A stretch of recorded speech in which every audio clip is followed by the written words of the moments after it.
Right, today I would like to share with you another book written by Muhammed Abdul Khalid, one of the famous and important economists in Malaysia, entitled The Color of Inequality. Okay, ethnicity, class, income and wealth in Malaysia. This book is very important, particularly in economy and sociology in Malaysia. Okay, this book is quite recent, published in 2014, and actually it has been translated to Malay, entitled Antara Dua Darjat, and this book is published by MPH, and if we see the content, this book is divided into 6 chapters. So the first chapter is about the introduction and background of the economy, how the economy in Malaysia during the pre-independent era and after that. So the structure of the Malaysian economy is very evolving and very interesting to see from the historical perspective. So here Muhammed Abdul Khalid give a very interesting background of the history of the economy in Malaysia. If you can see, during the divide and rule era, during when the British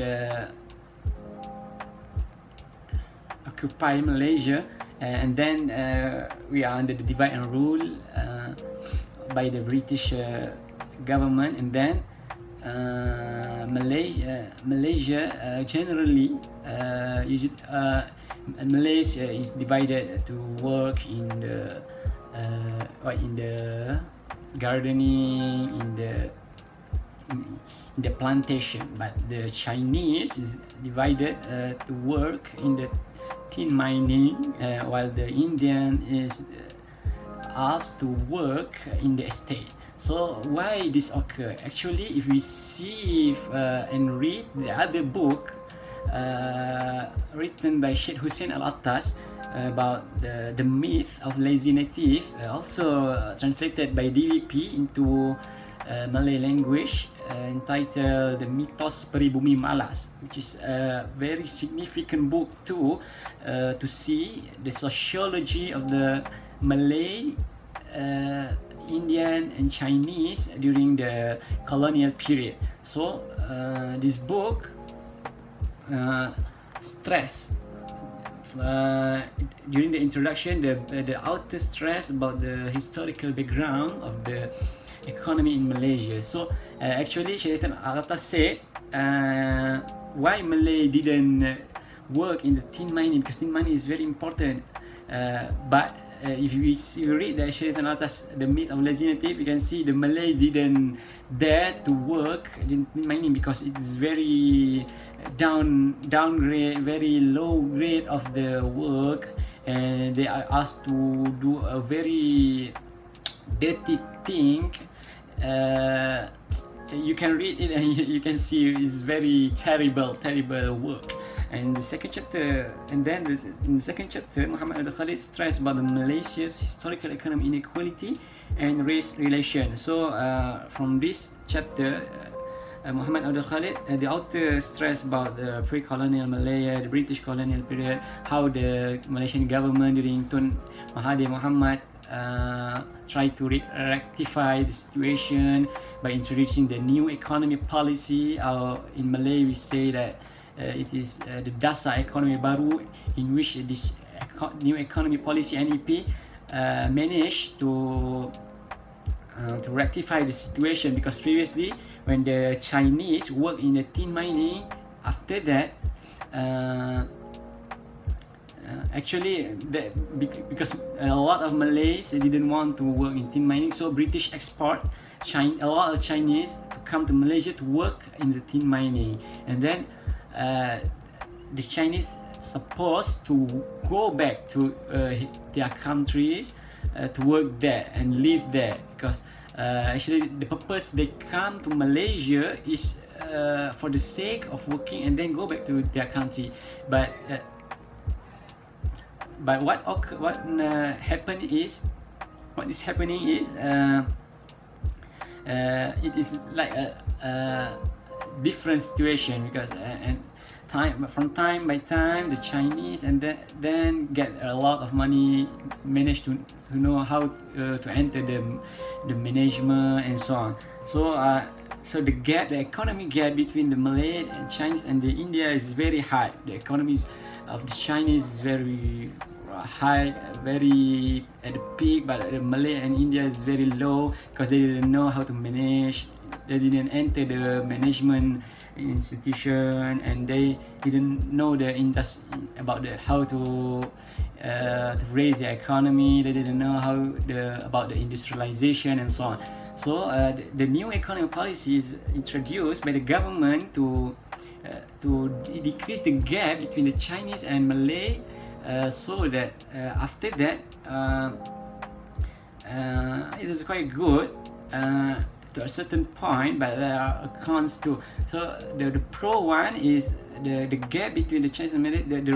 The Bumiputra economy is raised from the 16% to 52%. This is quite good, but the Chinese is very clever. So they what they do, because the opportunity to learn and pursue higher education is decreased after that about 45%. So the Chinese enter and collaborate with the Malays leaders and form a large conglomerate, a large institution and company, and then they start to raise their economy and so on. So they are very clever, and then they enter the privatization and they get money from that. Okay, it's quite interesting because previously, before the new economic policy introduced, there are the peak of the crisis occur when there's an active fighting between the Malay and Chinese during May 1969. So the new economic policy is introduced to get rectify the situation, to get a balanced trade between the Malay, Chinese, and India. So the third chapter, the author stressed about the asset ownership. While the why the asset is important. So this is the four last chapters is more about the solution, how to solve this problem, because the economic gap is a very worldwide crisis that occurs in France, in America, in Malaysia, in Asia, and so on. So the economic gap is very crucial topic, and this is very terrible crisis that affecting the economy in general. So the third chapter is about the asset ownership. The fourth chapter is about the why there is a gap between the Malay and Chinese. So Dr. Muhammed Abdul Khalid stressed about the education, how it is important for the government to help to focus more on the poor society, because their economy is depend on the state of education. If the education is good, so they can know how to raise their economy, how to keep a good economy for them, how to get an asset, how to collect an asset, and so on.